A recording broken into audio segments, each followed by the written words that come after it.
2020, what a year. Let's get on with 2021.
Hi everyone, and welcome back to my layout.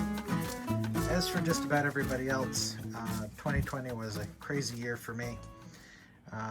In addition to everything else going on in the world and keeping my workload at work pretty busy, there was a new improved position with my job, and we also welcomed a new member to our family.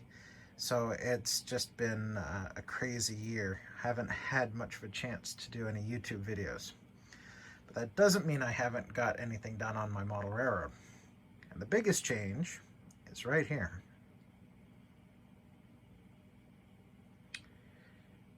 Yep, my model railroad is now 2 decks. So I spoke about this a little bit in my last update, where I've really been trying to, for the top part, do it kind of one module at a time, at least get the track work and stuff in towards completing a layout that'll eventually go around the entire outside of my basement. But one of the things I didn't count on was this. What's that sound? Choo-choo!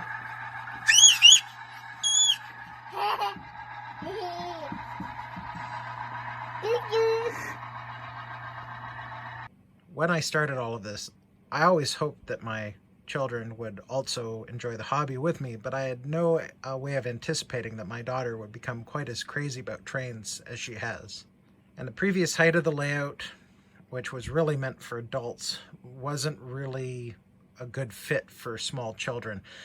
She usually had to stand on a chair, and with parents watching very, very closely if we could catch her if anything happened.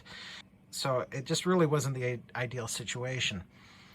In addition, being limited to just running a train back and forth, although it kept her entertained, wasn't ideal either.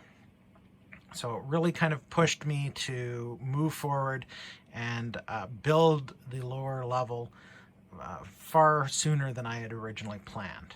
What we're looking at here is the main yard on the lower level. This is going to be a small town set in northern Ontario. As you can see, I did do a control panel. Show you a little bit more detail on that in the future. It's a relatively small yard, but they're not going to be overly long trains that are going to come down here. At least that's my plan. Just to serve a few industries. It's going to be a furniture factory going here. There'll be a small downtown row of buildings here, and then over around the side there will be a lumber mill. Station's in the corner there. So I'll just give you a little pan around.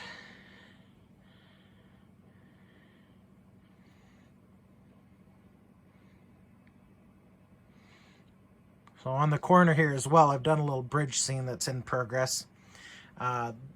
This I really want to become kind of one of my signature scenes. It's obviously very much still work in progress, but it's one of the things I've been working on.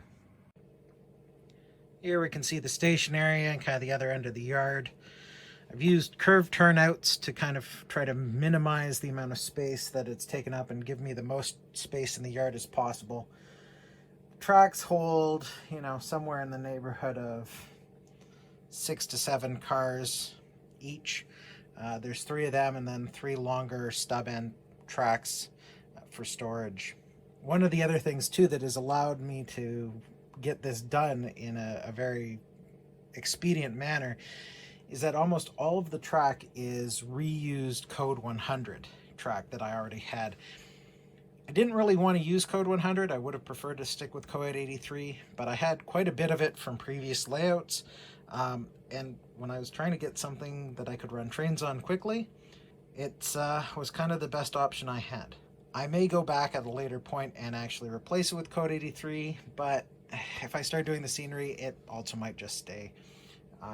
I don't think it's going to bother me that much, and it certainly works really well. One of the other features with the lower level, and you can actually see my daughter's first locomotive I gave her here, is that it's actually wired for both DC and DCC.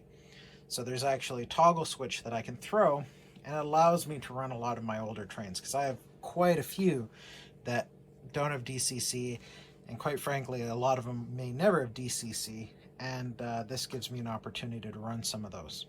And that includes some of the President's Choice steam engines, which are some that I really enjoy. So it's a nice opportunity to be able to run trains that otherwise wouldn't be able to run on my layout. Here's a slightly different view of the river scene. And we'll just pan down ever so slowly. So down here we've got what's going to be a lake scene. And then off here there's going to be a set-out track for a copper mine, which is something that is mined in Northern Ontario, copper concentrate.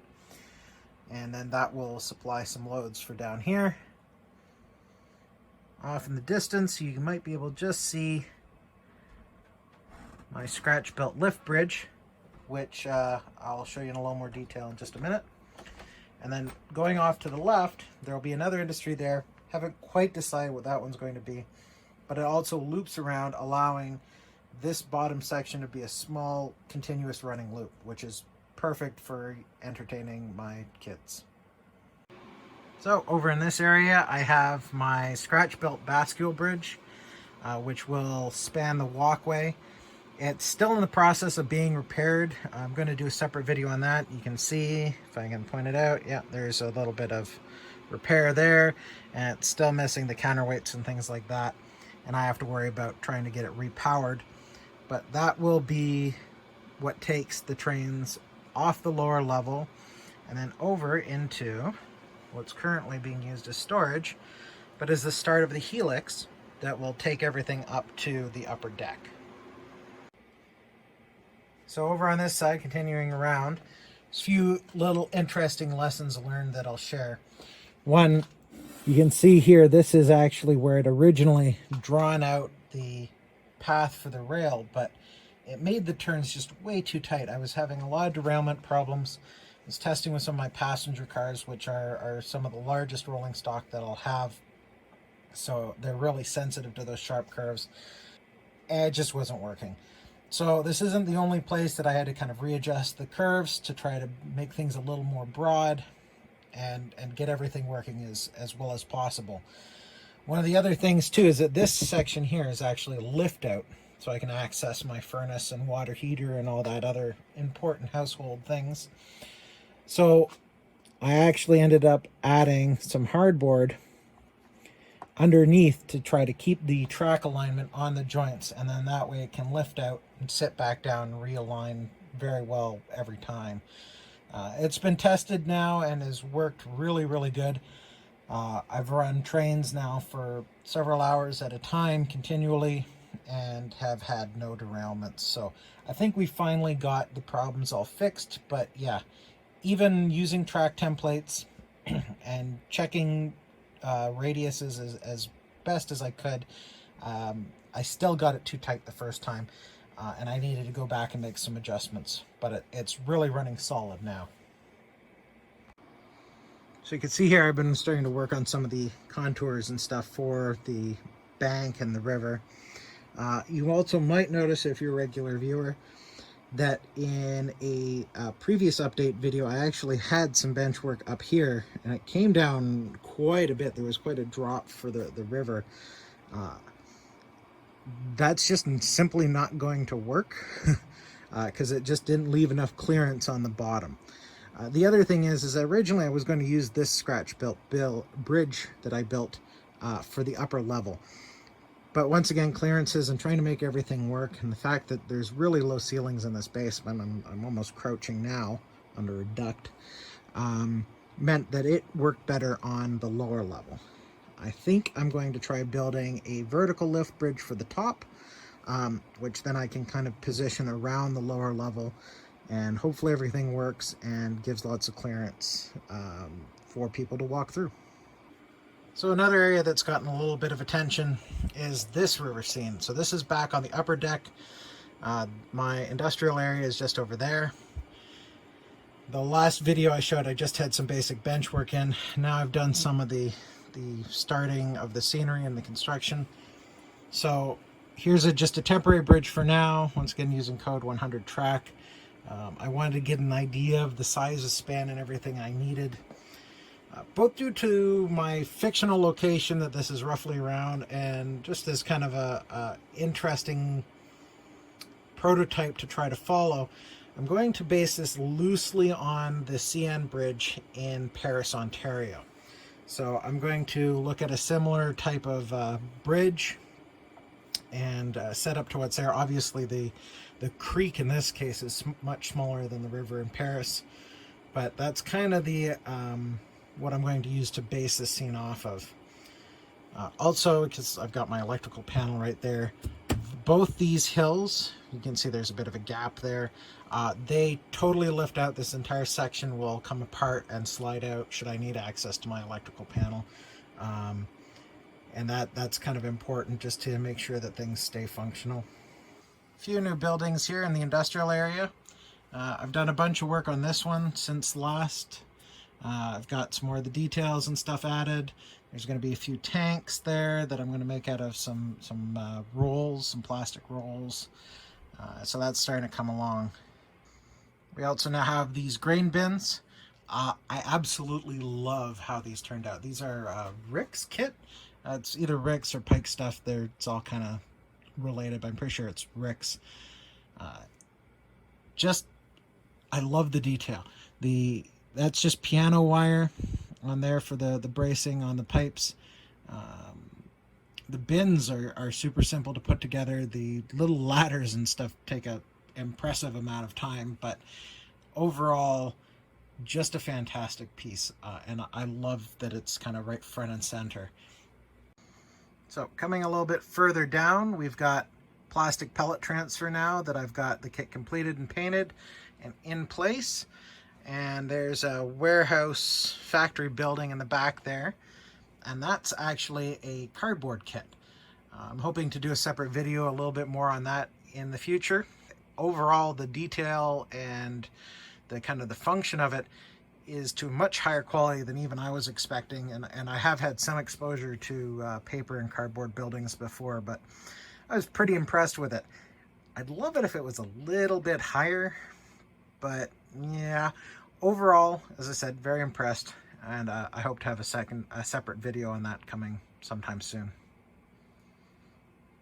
Not too much has changed over here in the engine servicing facility.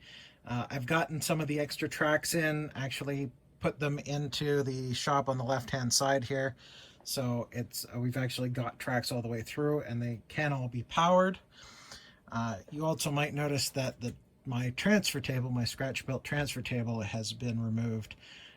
It has been finicky at best pretty much since I made it. So hopefully another video coming soon. I am in the process of rebuilding it. I've got the supplies. I just need to get cracking on it. I'm going to make a new base, a lot tighter tolerances, metal construction in some places, and hopefully I can solve some of the gremlins that I had before. So the other thing that I've done in the engine servicing facility is I've done up the control panel a little bit better. I had a couple of switches, but now I've got all the tracks, both sides, so I can shut off the entire yard. I can turn on and off each track individually, which allows me to not have sound locomotives running all the time and such, and just be really selective on what's powered and what isn't. It also means that for just display purposes, I can throw some of my still DC only locomotives in the engine servicing facility, and I can just turn off the tracks. The long-term plan is that this is still going to be a temporary control panel. I hope to make some nicer ones out of plexi and paint the backside and things like that eventually, but for now it does the trick. And last but not least, I'm adding a little bit more bench work here in the hopes of continuing to carry on around and connect up the upper deck parts, and then that will eventually also tie into a helix when I get around to building that. And then hopefully I will be able to run trains from one part to every other part, and it'll all actually be connected. Right now I basically have 3 separate layouts that are completely unattached. So this is kind of, this whole end of the basement is the linchpin. It's where it crosses from the outside onto the center portion. It's where the bridges are going to be, and it's going to be where the helix is. So this is kind of going to be the next big project. Try to get at least the track in.